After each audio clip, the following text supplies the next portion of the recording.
넘어서서, and welcome to the Show, which introduces the amazing builders in the blockchain space.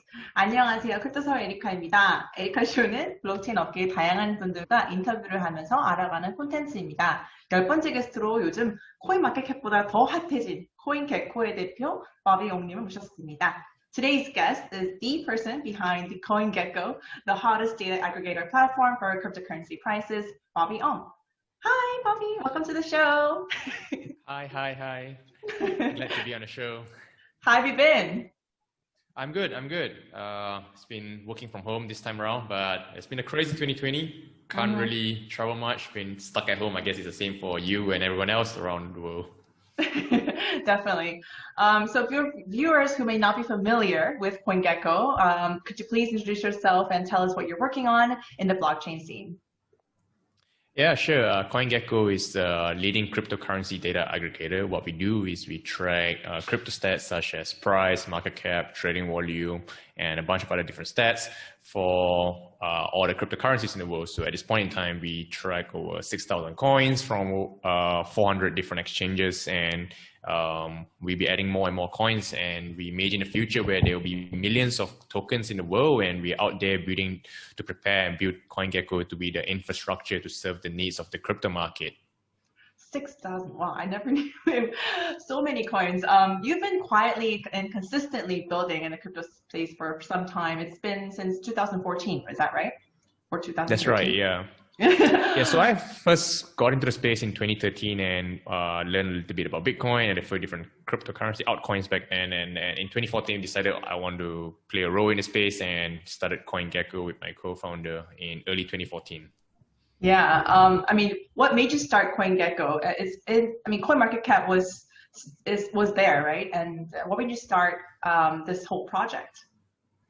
Yeah, I think CoinMarketCap was launched a few months before us, and at the start we wanted to focus CoinGecko more on a fundamental analysis of crypto data. So a lot of analysis back then was focused on community stats and developer stats, such as how many commits, how many issues, how many stars on GitHub. And for community, how many Facebook, how many Twitter, how many Reddit followers, comments, and so on. So those were the things that we track, and that was the sort of a fundamental analysis done back then. So what we realized was, the product sort of pivoted over the years, but we still have some of this fundamental analysis for social and developer, but we also started tracking more things these days, such as the fully diluted valuation. We have a very transparent way of calculating circulating supply. So on our site, you can go to CoinGecko and you can click this small question mark icon, and you can see a breakdown of the source for how we count the circulating supply, either the API endpoint or a list of addresses holding locked foundation, team, investors, tokens, and you can sort of see how the calculation is done. As far as I know, no one else has done this out there in the market, and we are the only place where if you are a researcher, you can kind of dig and get a little bit deeper to know how these numbers are derived. So yeah, that's kind of what we want to do, and kind of provide more fundamental analysis in the crypto market. Yeah, it's a new business. I think since the crypto market emerged, it's an entirely new platform, and it must have been difficult to make all these data points and accumulate the data. The team has been working continuously, as I've seen before. So yeah, good job on that. And recently, it gained so much more traction than before. It's even more popular and getting more attention than CoinMarketCap, which many people refer to when they're mentioning CoinGecko, which is inevitable, I think. Why do you think this happened? I mean, in your view, what are some of the factors that differentiate CoinGecko from the other platforms? So yeah, I think the biggest one is CoinGecko being independent, and one of the biggest competitor, CoinMarketCap, is obviously no longer independent. It's owned by Binance, and it's sort of a shilling fest for Binance, like a platform for you to promote everything Binance on the platform. So immediately after the acquisition, what they did was Binance immediately became the #1 exchange on CoinMarketCap. And the BNB token even became the #1 DeFi token on CoinMarketCap, which was sort of ridiculous because if you think about it, BNB is clearly an exchange token and not a DeFi token at all. Yes, they do have DeFi plans, but it's not DeFi at this point in time. So yeah, that's one thing. We are independent, we are neutral, we don't have any shareholders who ask us to do things to make them look good. it's a purely bootstrap company. It's owned by TM and I, and we do our best to keep it independent and neutral. Also, we do have a lot of more features, and we were fast in putting things out. I think this year we capitalized a lot on the DeFi trend, and we were one of the first to list all the DeFi exchanges such as Uniswap, Balancer, Curve, and so on. So with that, we could list a lot of these DeFi tokens that were only traded on these DeFi exchanges.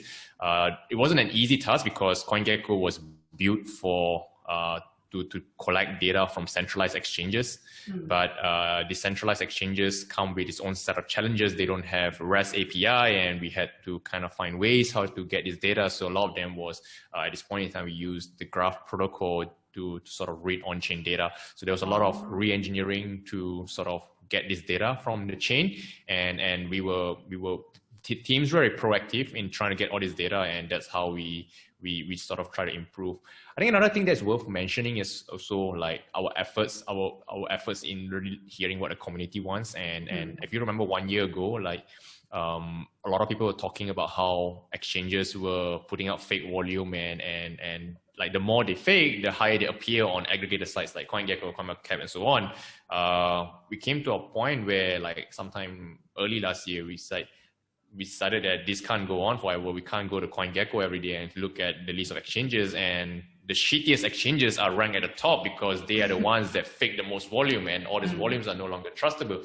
Yeah. So we told ourselves that we need these volumes from non-regulated exchanges pretty much can't be trusted anymore. Like they're all rubbish. They're all, data that can't be trusted. So we kind of have to use alternative data points to sort of validate how legit these numbers that they're reporting. So we sort of look into several different data points and just come up with an algorithm called Trust Score, which in essence, in short, is sort of looks into like the order book data. We look into the web traffic analysis to sort of determine which exchanges have like are actually the largest and the most liquid in the world. And then based on that formula, we sort of rank these exchanges on CoinGecko so that users will see which exchanges are the better ones and be funded towards those exchanges instead of some shitty exchanges that fake their volume at the top. Yeah, so those are some of the things I would say.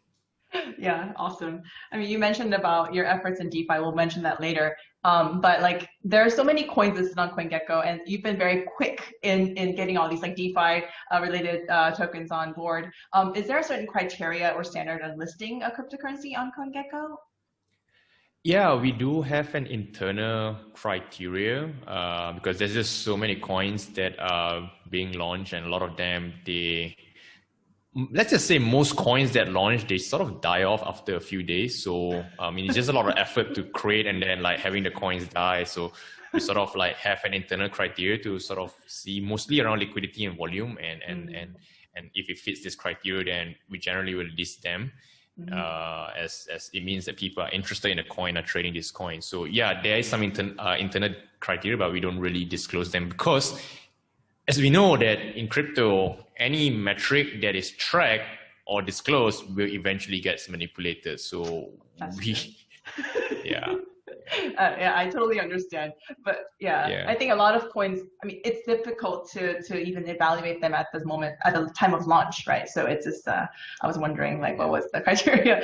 But so yeah, you mentioned about being neutral and being independent, and that's what I'm totally going for as well. And it's difficult to maintain such independent or neutral entity. And I mean, what's your philosophy in running CoinGecko other than being like neutral and consistent? And I think like I don't know how you maintain it. Like do you have a strategy or know-how that you can share with me and to the viewers? Yeah, I mean, one of the keys, I mean, as best as we can from a shareholder's perspective, like not to have people who may make things no longer neutral. So that's one of the things that we think very actively, like how do we maintain it? I mean, at this point in time, it's just two of us, so it's really neutral. I mean, we get a lot of requests from people, lack of a better word, trying to bribe us to improve their scores on all the different kind of things. So like, and it's quite a common, I don't know, maybe it's Chinese thing or so, but like a lot of like it's kind of like known that you can pay to improve your rankings in a lot of these sites. So yeah, I mean, it's quite clear to them, like we tell them, look, we don't take any of this money, like we don't take bribes, we don't do any of these things. So like, I mean, it's not a practice that we do. It's just very clear. We tell them like, just if you can do this somewhere else, but we don't do it here at CoinGecko. So no bribes. So like, just follow every information that you need is available online and publicly, and we sort of use the same method and judge all these other coins on an equal basis. So yeah, eCoins, projects, exchanges, a lot of them, like, yeah, I get these questions quite often. Yeah. Yeah, definitely. It's not easy to maintain that stance. So I really respect that. And you've recently been putting considerable effort into the DeFi space, like putting all the data there. And on the main website, like if you see, there's like two main tabs that say, DeFi and yield farms basically. And you put a book together, like a 212-page book on DeFi. What made you start this huge project, and what did you have? I mean, do you have a certain interest in DeFi yourself or the CoinGecko team? Yeah, so yeah, I would say that the research team has been very keen followers of DeFi since last year. I think maybe since Maker was launched, and then there was all the CDPs, they were playing around, and a lot in Maker, a lot in synthetics, these communities. And then, I mean, Nexus is not exactly a new thing as well. It's been around for some time. So the team's been hanging around in their Discord, and we've been following progress, and come to a point when early this year, we said that, hey, we actually know all these things about DeFi, but nobody ever put a book together on a beginner's guide on how to use DeFi. So we thought like, hey, we probably are quite well primed to do it. We put together a few people in our research team and sort of work on writing the world's first DeFi book, which is a guide. So we got on DeFi. So we published it, we finished it sometime in late Feb and published it, got it formatted and all. And by March it was out. We released it for free at the start, and everybody liked the book. And that sort of, I guess, cemented our credentials as knowing what we know, what we do in DeFi. And we followed all the progress for DeFi after that. And then, I mean, after the book was released, then things started going crazy. I mean, there was no way that we could have predicted that DeFi is going to be the trend this year. Like, great timing. I mean, yeah. It was just really lucky, good timing. I mean, we just did it because we knew we wanted to write a book, and we were kind of interested in the space. And then DeFi started going crazy in Q2, and then when Compound started doing its yield farming in June, then things started going crazy because all these other projects started one-upping each other, and then you started having yields from 10% going to 100%, 500%, 1,000%, 10,000%. Then things started going crazy. So that was good for us. It was a very busy Q2, Q3 for us. Things have sort of cooled down a little bit now, I would say. Everything's moving back to Bitcoin, so some time to rest. Definitely, but it was definitely good timing and a great, like, keen insight, and I guess the team has been following for some time, so it's great. And you're in a great position to kind of see all the data and trends from like a huge, like, a broad perspective. And I mean, even now the price is going crazy. BTC price is going crazy. I was just like, my eyes are glued to the screen right now. And the DeFi space is still going pretty strong, I think, even though it's a little bit toned down a little bit. What do you think will happen to this bull market? It's and the DeFi space in general. What do you think? Yeah, I think we are sort of riding trend. So I think it'll be an interesting end of year, and I think 2021 is going to be super interesting. Like probably the year where Bitcoin will. I mean, if you look at all the news, like large public listed companies in the US are buying Bitcoin, and not like a small amount, like not like $5 million, $10 million. This is like $200 million, like supporting Bitcoin. Also, like it's just a matter of time before more public companies start holding their treasury in Bitcoin. And I think it's interesting. I think it's just a matter of time before a central bank starts holding Bitcoin in their reserves. So when that happens, and then, I mean, even if, like, I don't know, a few central bank holds like 0.1% of their assets in Bitcoin, that would be a game changer for Bitcoin, and the price will just go parabolic from then on. So I think 2021 is going to be super interesting. Let's see who are the ones that will make news next year. I think DBS as well just announced that they will support Bitcoin yesterday. So, I mean, I've always had this view that banks will start selling Bitcoin to their customers at some point, because it makes sense, right? Like, I mean, they are already selling gold to their customers and holding custody of their gold. I mean, could be actual physical gold or ETF gold. But so it doesn't really make a difference if the bank's selling actual gold or digital gold like Bitcoin. In fact, the margins are super high. So like it makes a lot of sense for banks to start offering Bitcoin for sale, and they're good at custody of money. So Bitcoin is just another asset class. I don't know what's taking so long for the banks, but yeah, when that happens, like it's going to go more mainstream and on as well. Yeah, I mean, the big news just happened, and it's going to be maybe a domino effect for other institutions, right? And it's a good signal, right? And it's in Southeast Asia, where we are at right now. So maybe it can have a signal to other Southeast Asian banks too. So hopefully it'll go well. And I mean, even though it's going crazy and we're in the bull, but still, I'm sure you know, like there must be some areas that we need work on. Like what is your biggest concern regarding this whole space? Maybe, I don't know, about the data sets. I don't know. You must have some like concerns about it. Do you have any ideas on that? Yeah, I think regulatory risk is still one of the issues in crypto. So we don't know how the regulators will want to regulate things. I mean, FATF has sort of put in place some rules with the travel rule, and where we have to sort of report like whenever people send crypto. I think if I remember correctly, I think that the threshold set so low that I think you have to report who are the resender and recipient if someone sends $250 or I think now. Very low. Yeah, so that, or is it $1,000? I mean, regardless, it's just low. And so all these exchanges and wallet operators, they are sort of building this messaging system. The large guys will be there, but how this will pan out in the future, I'm not too sure, because if the regulations take on a more restrictive role, like we may end up seeing like two paths for crypto. One is the regulated paths, like the people like trading between regulated entities.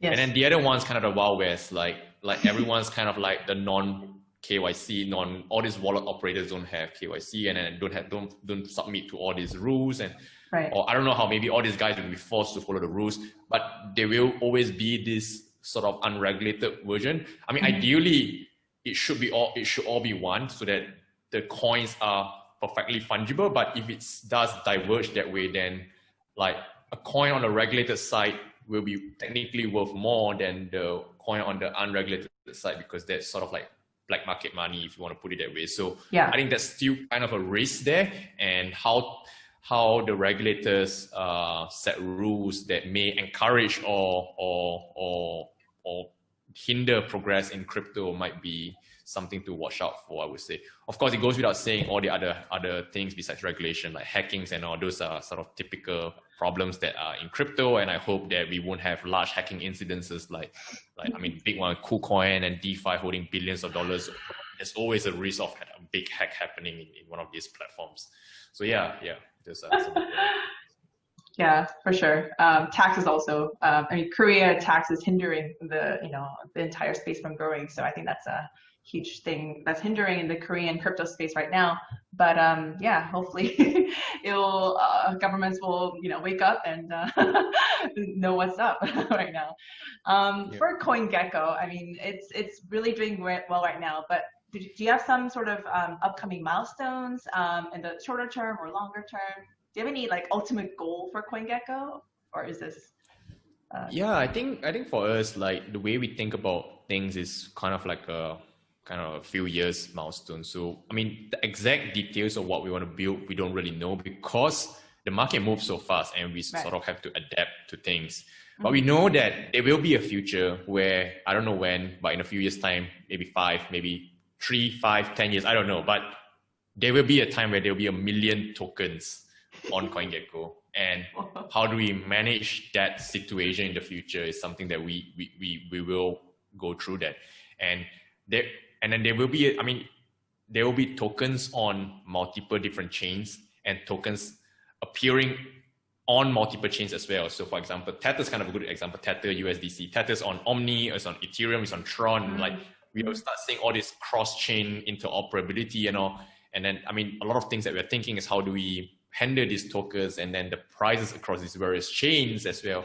I mean, so there's a lot of thinking behind it. And we reach a stage where, like, I mean, we got to be a bit, I guess, more careful, because like sort of setting standards for the industry, which is quite interesting as well. So a lot of thinking goes behind all these things as well. So Yeah, I mean, there are a lot of more features, a lot more product improvements. I think like you look at CoinGecko today and what CoinGecko was 1 year ago, I think you can see like the team's working really hard. Like every couple of weeks or so, there's like new features being pushed out, improvements. So there will definitely be a lot of product improvements on the site.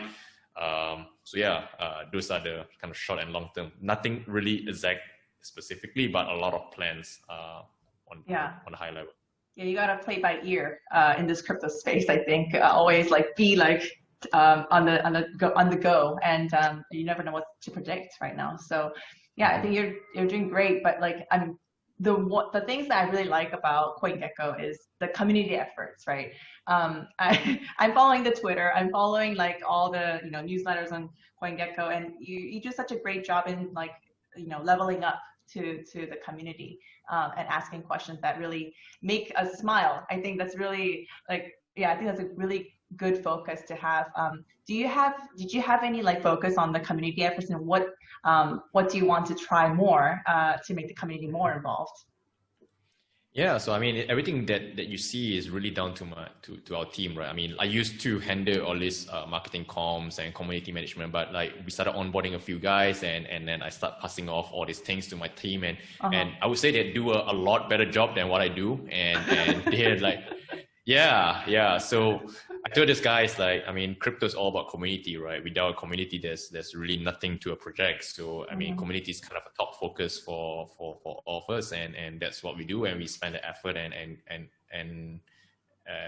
effort to grow. And these guys, they're marketing guys. They know what to do. They just go out and find the best thing. And I like how you put it. Like I never thought of it like making people smile, but yeah, I guess you're right in that sense. Like things that they put out in their tweet, the Telegram management and all to make people smile. Yeah, there's certain questions, and it's not even like questions, but like you asked about change what the gecko is holding. That was the most fun tweet. And I was holding like a heart, and then it was so cute, and it's kind of brought me a smile. And I think it's a great, clever way to not shill, but like really just get people involved and love the gecko. And I mean like so the gecko, I mean it's a kind of a random animal that you start with, but is there a story behind like choosing the gecko as the mascot of the team?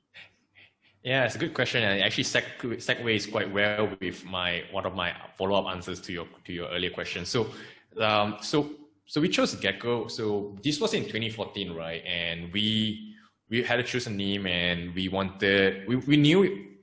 I gave the idea like let's have like coin with a mascot, with an animal, right? Something cute, like it could be anything, right? So let's have a mascot as the theme, because like I mean, crypto's like it's a financial market. It's super serious, super dry, but it doesn't have to be that way. It can also be accurate and like good data and all, but it has this fun element into it. And we thought like a mascot would be quite a good way to show this fun element in the product, in the company, while still staying true to your ideals of crypto and having accurate data and all those different things. Like everyone's so I mean, very dry name, like coin, market cap, coin, all that very, very dry name. So and back then it was every crypto company has this coin and something.com. So we searched around like for coin animalname.com, and like there were not that many available. I think there was coingecko.com that was available. Cointeddy.com was available. So we kind of shortlisted to a few, but like there's no way we can. I mean, a bear sounds fun, but like a teddy can look cute, market. But like exactly right. You can't call yourself a bear market. So yeah. I mean, we went for gecko. I mean, it turns out quite well, because some people think that we got the idea from Gordon Gekko, which works out well as well. Gordon Gekko is sort of like a big financial thing. I mean, financial personality. So yeah, some people think of it that way, but that works. But really, the idea was we just wanted a cute mascot, and that segues quite well with our marketing these days, which is like it's all for fun and to make people have a smile and it's quite ironic in a sense that the growth of the food token trend this year sort of works quite well with the gecko, because I mean, when you have tokens like yam, sushi, it's like how ridiculous that can be, and you track all this data on a CoinGecko website, so it goes quite well. So eating the yam. Yeah, it's exactly. A nice story. Yeah, it makes it a really nice, cute story. And gecko doesn't even sound like it's not even like it's just an animal, but it's, you know, I think yam is it's more ridiculous, kind of like yam. You never could expect a thing called yam. But anyway, yeah, this is amazing. And I kind of thought, like, since you're based in Malaysia, I thought, like, because like Southeast Asia, geckos are everywhere, right? I mean, in Vietnam, geckos are everywhere. I see geckos like all around. So maybe I thought, like, okay, maybe that's why you named it CoinGecko. But I guess that was just a guess. Do you have an entire team like in Malaysia, like just or all around the world? Yeah, so the team's entirely based in Malaysia. All full-timers are based in KL, Malaysia, and we have an office here. We were working in the office until the COVID cases started going up here, and the government asked us all to work from home. So now we're all at this point in time working from home, but would have been in the office otherwise. Yeah, so the whole team's based in KL. The team size, I think probably 19 right now. Yeah, and so growing. Yeah. Yeah, so small compared to what you're building right now. I think it's a very efficient team. Yeah. I would say the team's super top notch. Like everyone's like working above, punching above their weight, and yeah. I think we've navigated this cycle quite well. So trying to do more things, expand, like hiring. I mean, our point of view is that more people may not necessarily be the solution to it. Like it may cause more problems when you have a larger team. You just need like the top guys, the right guys in place, and you may execute more with like less people sometimes. So that's sort of the ideal and kind of not bad, I would say, proven ourselves this time around. Definitely. That's a really good call. And I also agree with that. So the more it creates more trouble sometimes, and it gets diverted. So, that's great. And some of the questions, you know, as you may have seen from Twitter, I asked like, what do you want to ask Bobby? And like, some were silly questions, but like they were asking, so CoinGecko, the gecko was doing well. That was one question. And another question was, is there going to be a CoinGecko coin? Like when CoinGecko coin? That's what everyone was asking. Do you have an answer to that? Yeah, I mean, we get this question quite often. Like people are asking us, like, is there a token being planned? At this point in time, nothing's being planned right now. Maybe if we have the right utility, the right game plan, regulations clear up, I don't know. I mean, we may do it, but I mean, at this point in time, we don't really need to do it. So there's no urgent rush to launch a token, but I don't know, never say no, right? We never know when it's the right time. So yeah. Yeah, but it's not in the immediate plans. That's what you're saying. No, not in the immediate plan, yeah. Awesome. Okay. Well, I mean, I think you're doing great. So that's why I really wanted to bring you on board, because like I really respect what you're doing, and you know, as a fellow community person, you know, it's wonderful. And do you have any message to send to the Asian or Korean or Vietnamese community anywhere in the world? Yeah, I think use CoinGecko, and if you find any things that we can improve or what we can, and any mistake, like let us know, drop us an email, drop us a message on Telegram, and we are always very responsive trying to improve it, because to a large extent we rely on the community to sort of get our information up to date. And if there's any mistake, like do let us know so that we can correct them as fast as we can, so that other people in the community can sort of benefit from this. So yeah, that's what I would say. Like, let us know what you think, and we're always here to listen and improve the product. Yeah, thank you so much for being on the show, and I hope to see you in person very soon. Yep, hope to see you in person too. Thank you so much. Thank you.